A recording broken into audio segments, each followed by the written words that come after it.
성남시는 2040년까지 재개발 재건축 현장에 2조 원을 투입하겠다고 밝혔습니다.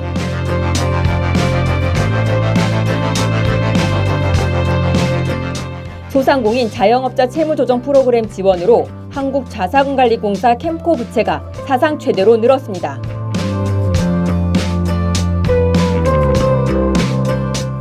지난해 전세대출 보증을 받은 1주택자는 9만 건으로 이들이 투기적 1주택자 규제에 포함됐습니다.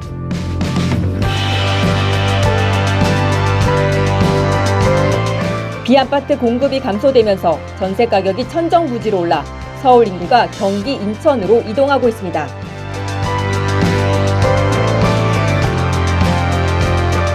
이재명 부동산 정책으로 갭 투자가 감소해 전세가 오르면 집값이 오른다는 공식이 깨지고 있습니다.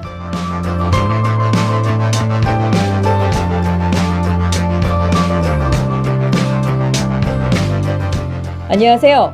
한 주간의 부동산 경제를 리뷰하는 여기는 부동산 레이저입니다.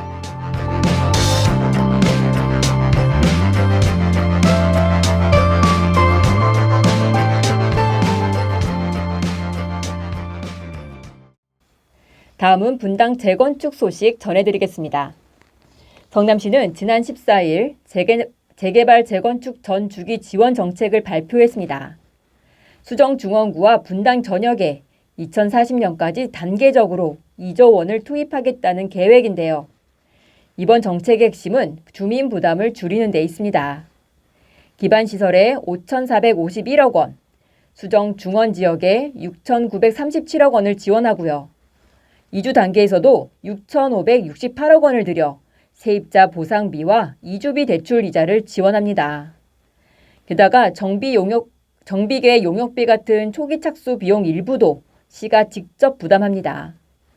건축, 교통, 교육 심의를 한꺼번에 처리하는 통합심의 방식도 도입해 사업기관과 규문 비용을 함께 줄이겠다는 구상인데요. 분당 지역에는 총 1조 868억 원, 구역당 145억 원이 투입됩니다. 여기에 더해 분당을 포함한 일기 신도시 재건축에 반가운 소식이 들어왔습니다. 국토교통부는 노후계획 정비사업 규제를 완화하는 특별법 시행령 개정안이 지난달 14일 국무회의에서 의결됐다고 밝혔는데요. 주변에 묶을 단지가 없어 단독으로 구성된 특별정비 예정구역도 일정 요건만 갖추면 재건축 진단을 완화하거나 면제받을 수 있게 된 겁니다. 기존엔 여러 단지를 묶은 통합 재건축에만 이런 혜택이 주어졌지만 이번 개정으로 단일 단지도 신속하게 사업을 추진할 수 있는 길이 열린 거죠. 게다가 분담금 추산 방식도 달라지는데요.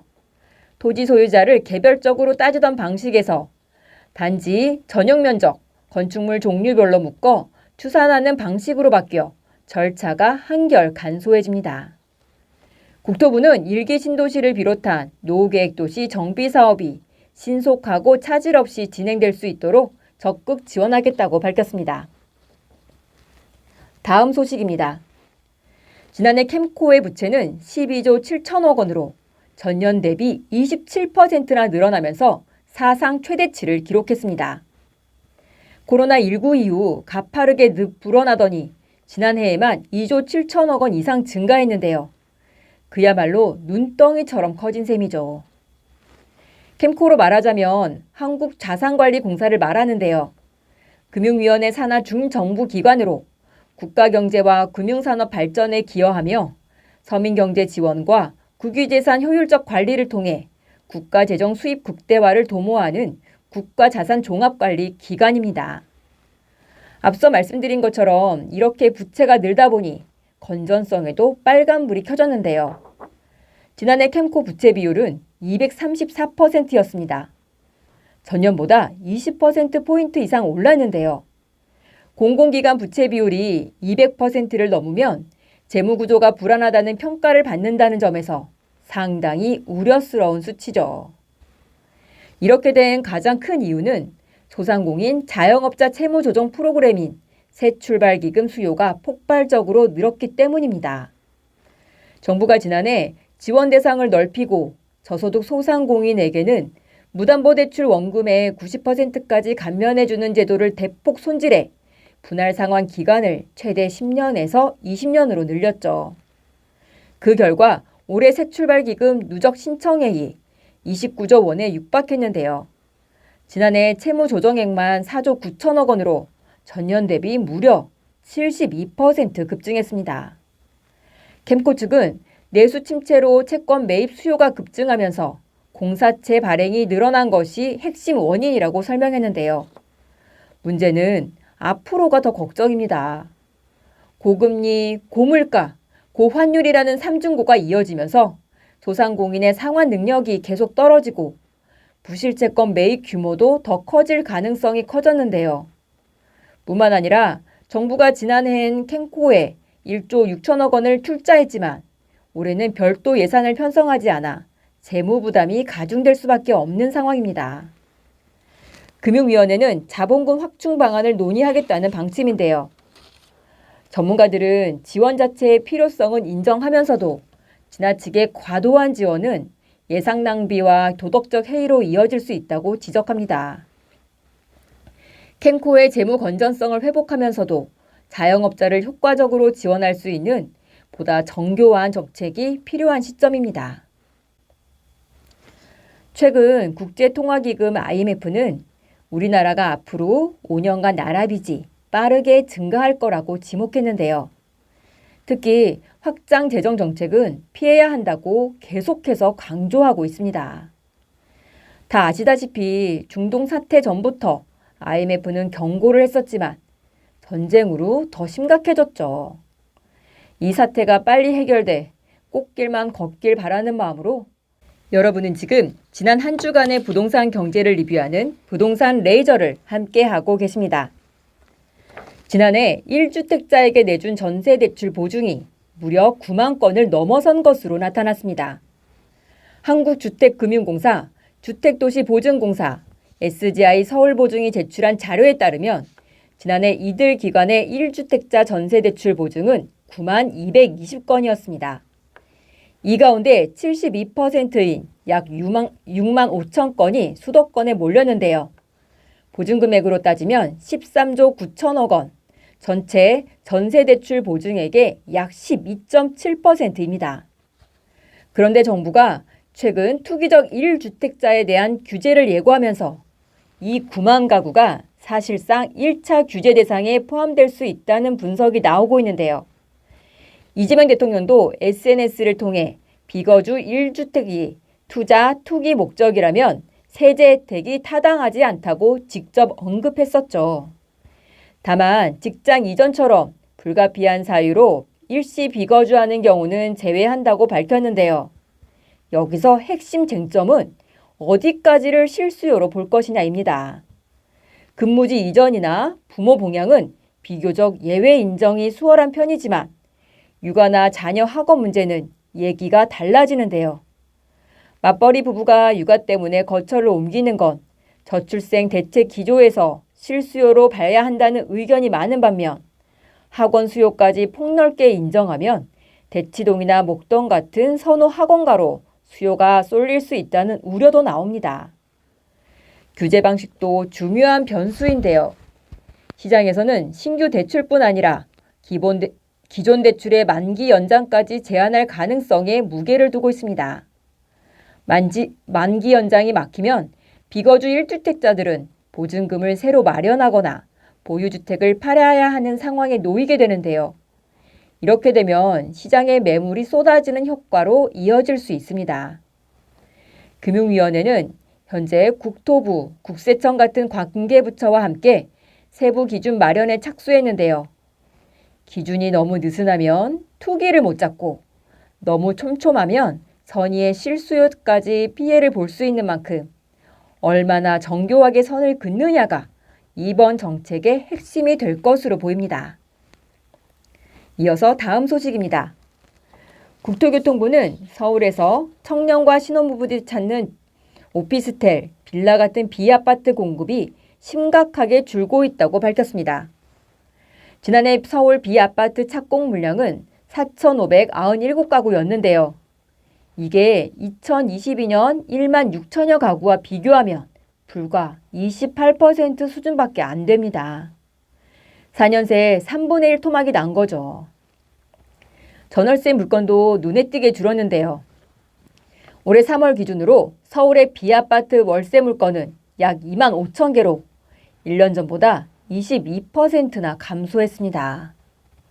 전세는 더 심해서 27% 가까이 쪼그라들었는데요.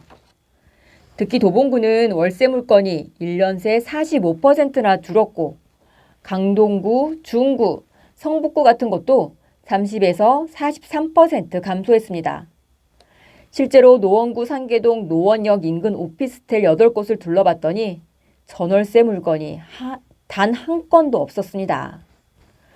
왜 이렇게 됐을까요? 바로 전세 사기 여파로 빌라 기피 현상이 생겼고 거기에 공사비 상승과 건설 경기 침체까지 겹쳐 오피스텔마저 짓지 않게 된 건데요. 게다가 다주택자 규제로 임대를 아예 포기하는 집주인도 늘었습니다. 반면 수요는 오히려 더 늘었는데요. 1인 가구 증가에다 재건축, 재개발로 이주해야 하는 가구까지 더해져 올해 서울 정비사업 이주 수요만 2만 가구에 달할 전망입니다. 결국 공급은 줄고 수요는 늘다 보니 B아파트 평균 전셋값은 2억 3,300만 원대로 올랐고 월세도 꾸준히 오르고 있는데요. 상황이 이렇다 보니 서울 외곽이나 경기도로 밀려나는 사람들도 늘어 지난해 9월부터 올 2월까지 서울을 떠나 경기 인천으로 이동한 인구가 1만 4천 명이 넘습니다. 전문가들은 세제 혜택이나 등록 임대 혜택 같은 실질적인 대책이 필요하다고 지적하는데요. B아파트는 청년과 신혼부부들에게 사실상 가장 현실적인 주거 선택지인 만큼 이 시장이 무너지면 서민 주거 불안은 더욱 깊어질 수밖에 없다고 강조했습니다. 이어서 다음 뉴스입니다. 이재명 대통령의 부동산 정책으로 부동산 시장의 오래된 공식 하나가 흔들리고 있습니다. 바로 전셋값이 오르면 집값도 오른다는 공식인데요. 최근 들어 이 두 가격 사이의 연동성이 눈에 띄게 약해지고 있습니다. 사실 과거엔 전세보증금을 활용해 적은 자기 자본으로 집을 사는 이른바 갭투자가 성행하던 시절이 있었죠. 그때는 전셋값이 오르면 자연스럽게 매매 수요도 늘어나고 집값도 따라 올랐었거든요. 이른바 갭투자가 가능했던 환경에서 통했던 공식이었던 거죠. 하지만 정부가 갭투자를 사실상 전면 금지하면서 상황이 많이 달라졌는데요. 규제 지역에서 주택담보대출을 받으면 반드시 실거주해야 하고 분양잔금을 치를 때 소유권 이전 조건부 대출도 막혀버렸습니다. 여기에 전세자금 대출 보증 한도와 심사까지 강화하면서 전세시장 자체를 줄여가는 방향으로 정책 기조가 이어지고 있는데요.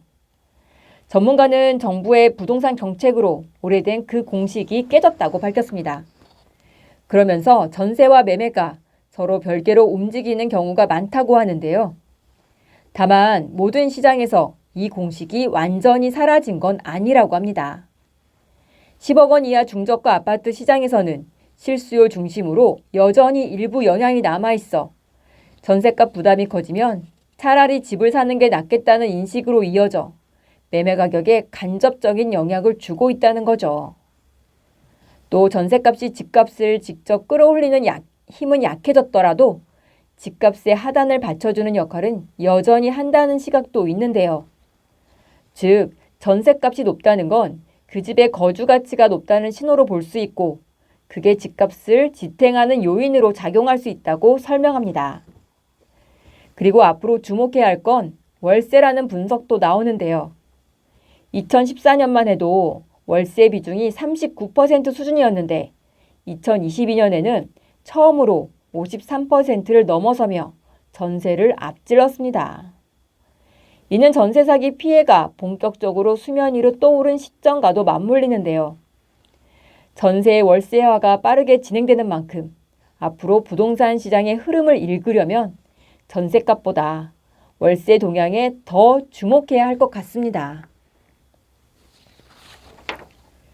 이재명 이재명 대통령 덕분에 갭 투자나 부동산 투자를 업으로 하는 분들의 자리가 사라지게 될 것으로 보이는데요. 다만 전세가 줄어 월세 아닌 매매, 그 둘 중 하나를 선택해야 하는데 참 어려운 결정이죠. 전세는 그동안 월세와 매매의 중간에서 징검다리 역할을 해왔는데요. 너무 안타깝습니다. 하루빨리 전세 시장에 봄이 찾아오길 바라면서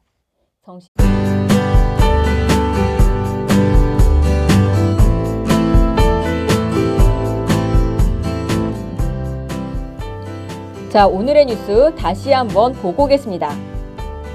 성남시는 2040년까지 재개발, 재건축 현장에 2조 원을 투입하겠다고 밝혔습니다. 소상공인 자영업자 채무조정 프로그램 지원으로 한국자산관리공사 캠코 부채가 사상 최대로 늘었습니다. 지난해 전세대출 보증을 받은 1주택자는 9만 건으로 이들이 투기적 1주택자 규제에 포함됐습니다. 비아파트 공급이 감소되면서 전세 가격이 천정부지로 올라 서울 인구가 경기, 인천으로 이동하고 있습니다.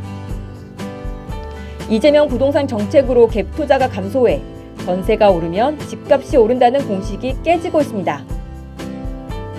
지금까지 오늘의 뉴스였습니다.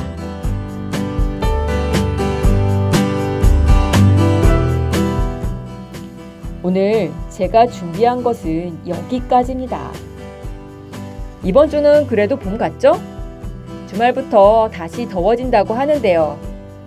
이러면서 봄이 훌쩍 가버릴 것 같아서 벌써 여름을 받을 준비를 해야 하나 싶네요.